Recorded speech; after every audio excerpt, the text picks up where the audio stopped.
नमस्कार दोस्तों, स्वागत है आप सभी का एक बार फिर से आपके अपने इस यूट्यूब चैनल पर। दोस्तों आइए हम आज सीटेट के बारे में कुछ बातें कर लेते हैं। जैसा कि हम सभी जानते हैं कि सीटेट का जो आंसर की आया है उसके बाद से ही प्रॉब्लम्स जो है इतनी ज़्यादा बढ़ गई हैं बच्चों के लिए, क्योंकि इन्होंने जो आंसर की रिलीज़ की है उसमें बहुत सारी गलतियाँ थी।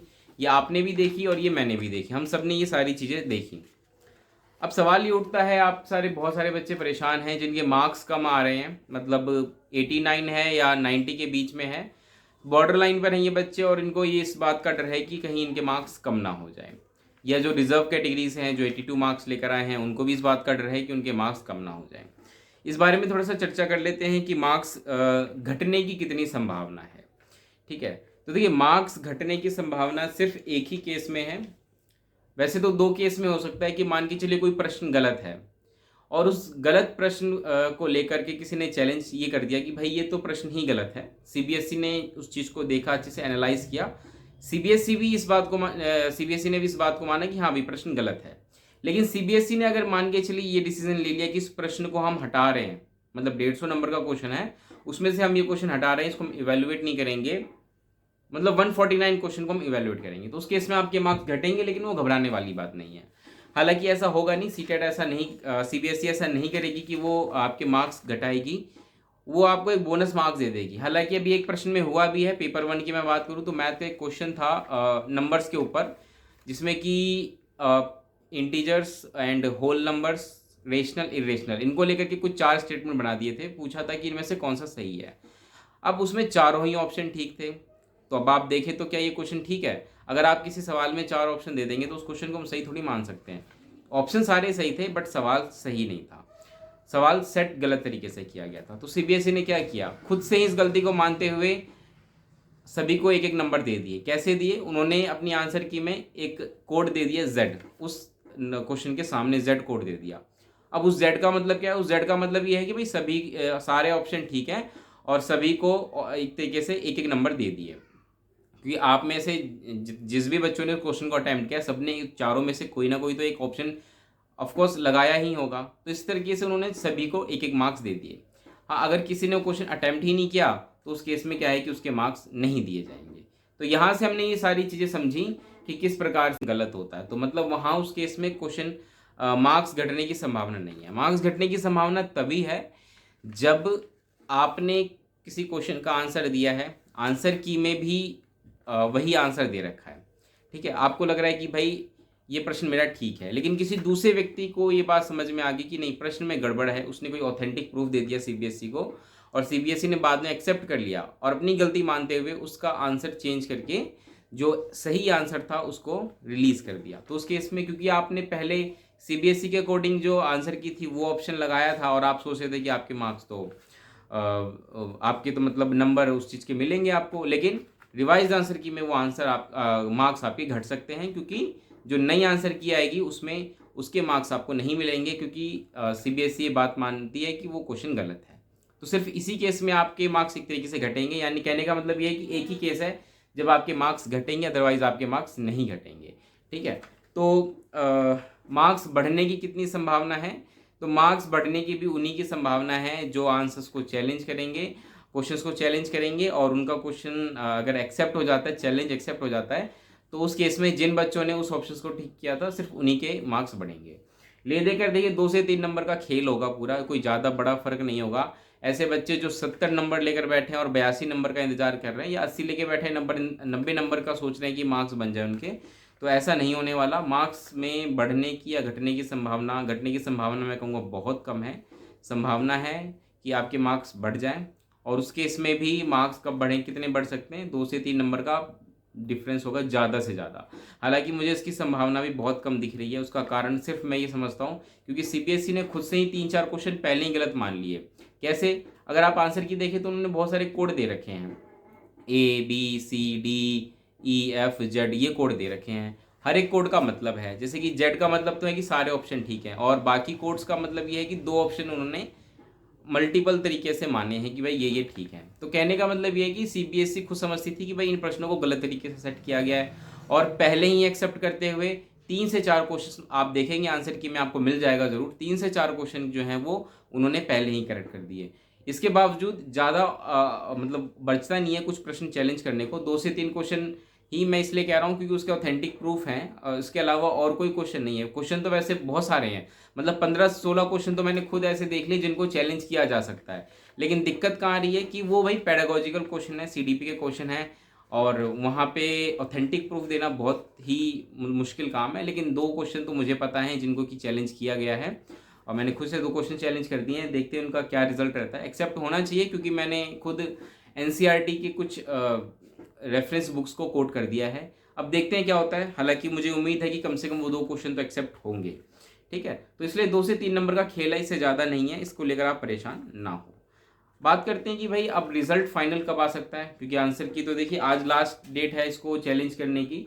और मैं ऐसा समझता हूँ कि मोस्टली लोगों ने जो जो जिनके पास ऑथेंटिक प्रूफ था उन्होंने चैलेंज किया है। अब सवाल है कि भाई रिजल्ट कब तक आ सकता है। तो आंसर की जो चैलेंज की डेट थी वो एक दिन बढ़ाई गई। कल इसकी लास्ट डेट थी, लेकिन कल एक नया नोटिस जारी करके एक दिन और बढ़ा दिया गया। तो रिजल्ट कब तक आ सकता है? रिजल्ट देखिए अगले 3 हफ्तों में रिजल्ट आने की पूरी संभावना है, और इस वजह से मैं ये मान के चलता हूँ कि 15 अगस्त के आसपास हमें रिजल्ट देखने को मिल सकता है। ठीक है, तो ऐसे बच्चे जिनका जिनका मान के चलिए 100+ स्कोर है, उनको बिल्कुल घबराने की ज़रूरत नहीं है। 100 क्या, मैं तो कहता हूँ 95 भी अगर आप स्कोर कर रहे हैं तो आपको बिल्कुल घबराने की ज़रूरत नहीं है। लेकिन 100+ वालों को तो मैं ये श्योरिटी दे रहा हूँ कि आप 101% सेफ हैं। 95 वाले भी सेफ हैं, कोई डरने की बात नहीं है। दिक्कत आती है जो कि 92, 93, 94 पे हैं, वहाँ दिक्कत वाली बात है थोड़ी सी। लेकिन 95 वाले 100% श्योर हैं, उनको मेरा सुझाव ये रहेगा कि आप नेक्स्ट एग्जाम की तैयारी शुरू कर दीजिए। बहुत सारे एग्जाम्स आने वाले हैं। DSSS-B पीआरटी को लेकर मैंने पहले ही वीडियो बनाई थी, उस पर भी मैंने बात की थी डिटेल में। मैंने समझाया था कि कैसे आपको जल्दी वैकेंसीज देखने को मिलेंगी। केंद्रीय विद्यालय में भी आपको वैकेंसीज देखने को मिलेंगी। एनवीएस की का कैलेंडर इशू किया गया था एनवीएस की तरफ से, जिसमें कहा गया था कि वो 15 जुलाई के आसपास नोटिफिकेशन जारी करेंगे। उनका प्रोसेस डिले चल रहा है, पता नहीं क्या कारण है प्रोसेस डिले होने का। लेकिन हाँ ये है कि आपको एनवीएस की वैकेंसी जल्दी देखने को मिलेगी। अगर डिले है तो मेरे हिसाब से 1 से 1.5 महीने में आपको अगले एनवीएस का नोटिफिकेशन देखने को मिल सकता है। हाँ, मैं ये बता दूं एनवीएस में टीजीटी और पीजीटी की ही वैकेंसीज हैं, तो आप पीआरटी के बारे में मत सोचिए। हाँ, लेकिन जो पेपर 2 क्लियर करते हैं वो टीजीटी के लिए एलिजिबल हो जाते हैं, तो आप अपनी तैयारी शुरू कर दीजिए। इसी प्रकार बीपीएससी को लेकर के जल्द ही देखिए आपको TRE-4 देखने को मिलेगा। TRE-4 क्या है, जैसे कि बिहार में जो शिक्षक भर्ती प्रक्रिया कई चरणों में चल रही है, जिसको उन्होंने TRE-1, TRE-2, TRE-3 इस तरीके से कहा है। TRE-3 अभी का प्रोसेस है, कंप्लीट नहीं हुआ है, एग्जाम्स हुए हैं अभी, उसका भी रिजल्ट आएगा। लेकिन हाँ, TRE-4 को लेकर सरकार अनाउंस कर चुकी है कि वो जल्दी TRE-4 लेगी। इसलिए जो बच्चे सीटेट क्लियर कर चुके हैं वो TRE-4 की तैयारी शुरू करें, क्योंकि बिहार में सीटेट वैलिड है। आप आराम से वहाँ एज अ जनरल, अगर आप आउटसाइडर हैं, मतलब बिहार के नहीं है, बिहार से बाहर के हैं, तो एज अ जनरल 90+ पे आपको फाइट करना पड़ेगा। 90 से कम पे आप उम्मीद छोड़ दीजिए। अगर आप रिजर्व कैटेगरी से, तो 90 से कम पे आपका नहीं होगा, वहाँ पे आपको डेफिनेटली 90 ही लेकर आप मान के चलिए आपका सीटेट माना जाएगा। तो इस केस में आप बीपीएससी की तैयारी शुरू कर सकते हैं।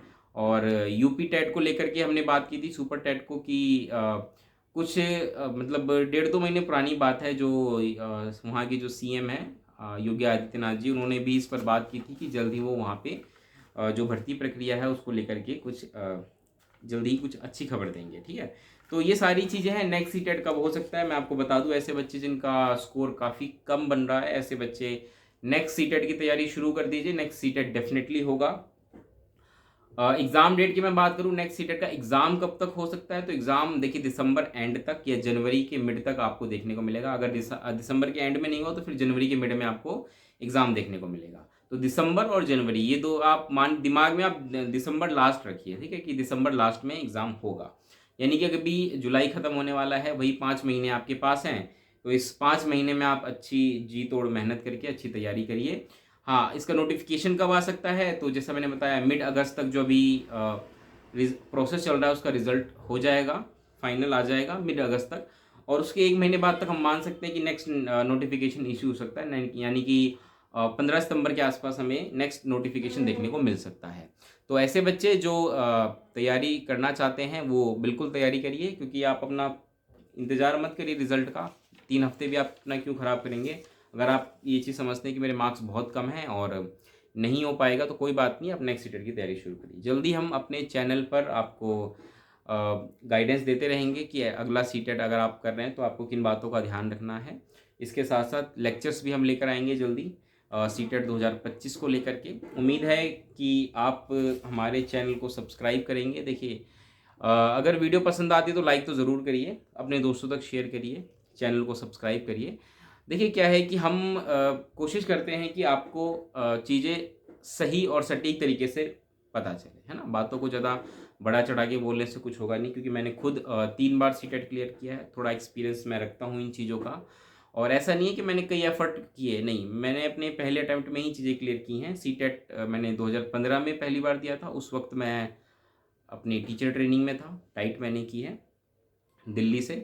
तो जब मैं फर्स्ट ईयर मैंने कंप्लीट कर लिया था, उसी वक्त मैंने अपना सीटेट दिया था। फर्स्ट ईयर आई थिंक मैंने 2014 में किया था शायद, एग्जैक्टली मेरे को दिमाग में नहीं आ रहा है, 2014 या 15 की बात है। मैंने पहला सीटेट तब क्लियर किया था, फर्स्ट अटैम्प्ट में क्लियर हो गया था। लेकिन क्योंकि थोड़ा सा उस वक्त मतलब एग्जैक्ट इन्फॉर्मेशन नहीं थी, तो दिमाग में ये था कि पता नहीं मेरा ये सीटेट वैलिड है या नहीं, क्योंकि मैंने फर्स्ट ईयर कंप्लीट करके सेकेंड ईयर अपीयरिंग था तब मैंने दिया था। तो मैंने इस डाउट को मतलब ये सोचा कि पता नहीं आगे मेरा सीटेट माना जाएगा या नहीं माना जाएगा। इस चीज़ को दिमाग में रखते हुए मैंने दोबारा से सीटेट दे दिया, और नेक्स्ट टाइम भी मेरा सीटेट क्लियर हो गया दोबारा, कोई दिक्कत नहीं आई।